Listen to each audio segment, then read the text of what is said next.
Yes, Your Honor. All right, Mr. Matthews. Yes, Your Honor. I'd like the court to consider Overt Act 102 on page 41 of the indictment. We've talked about it. It's been broached a few times, Your Honor, concerning a Chandler Durham. That name is ring a bell? All right. So in Act 102, Your Honor, it says that defendants Huey and defendants William engaged in a conversation indicating if he don't take it back, he gonna die. So that's the text message. Okay. And when the court goes to the indictment and deals with the alleged conspiracy, the court,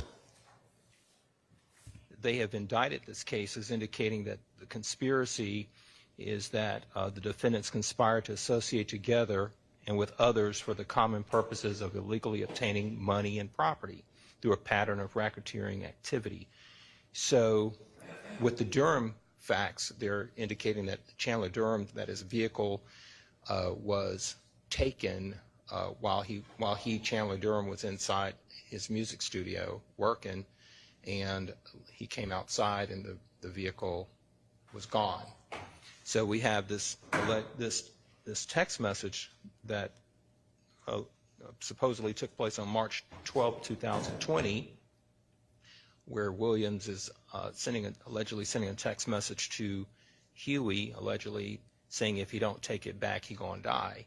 So I don't see, Your Honor, even if we look at the analysis under 801 D2E where it talks about out-of-court statements, how this furthers, how this is during the course and in furtherance of a conspiracy. If the conspiracy is to gain. Hang on. Williams, I'm sorry.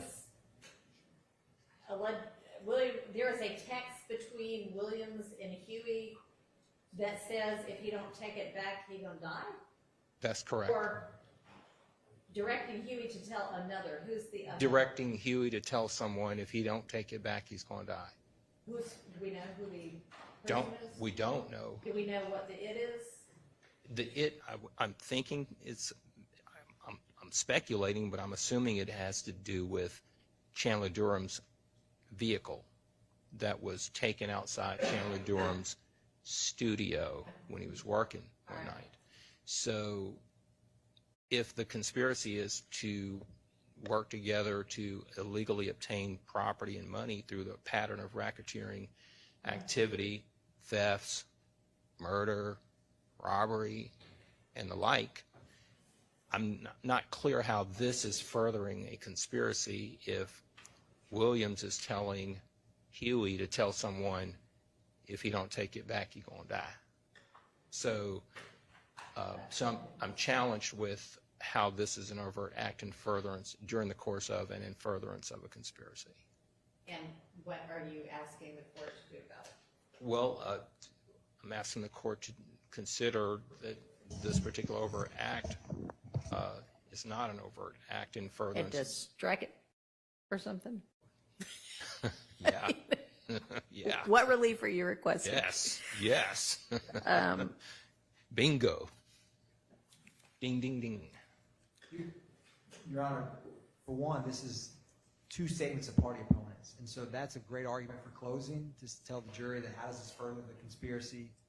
So I don't understand the exact relief that is being asked by the court, but the state's position is the state is going to introduce this message, and any argument about what they mean or how this furthers the conspiracy, we can both argue our separate positions to the jury in closing of if this furthers it or it does not.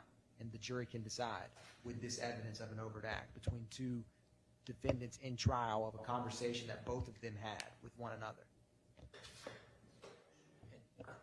See, the state can't have it both ways. They can't say that this conspiracy is to do these illegal acts, and then when there's supposedly something that totally cuts against the grain of an illegal act, is somehow furthering the conspiracy.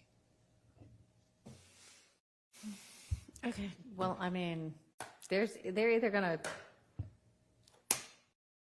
I mean, they may be able to prove that that text occurred, but they may not be able to convince the jury that it's an overt act in furtherance of the conspiracy, especially with your apt argument to the contrary, that it seems to be the exact opposite of that. But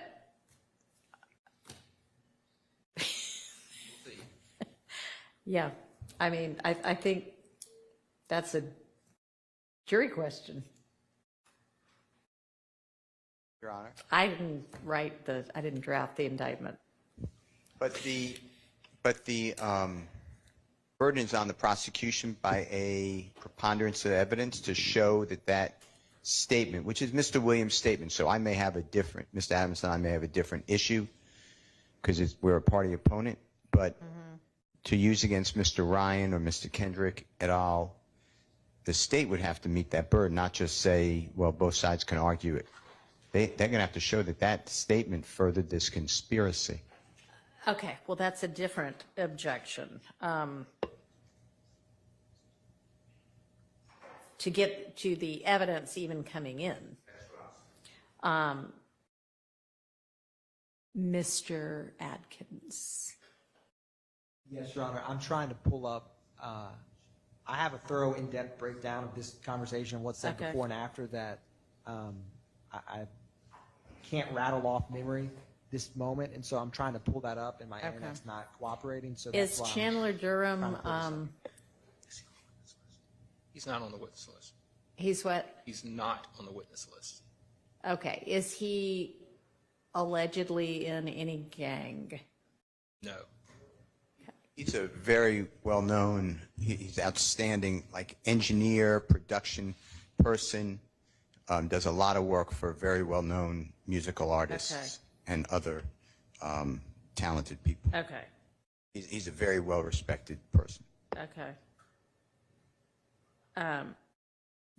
Did Mr. Williams use him? Yes. Maybe that's why Mr. Williams wanted him to tell somebody to return his car. And I think that, I'm joining. I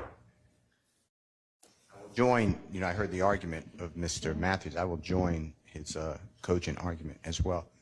But I'm still stuck with, I don't see why that comes in. I do understand it's my statement, so I understand that the court may say, well, let's talk about your client, but to say it comes in against everyone, I don't believe that at this point, I don't believe that's would be fair. How that statement can be in furtherance of a conspiracy. That's Good question. Thank you, Your Honor.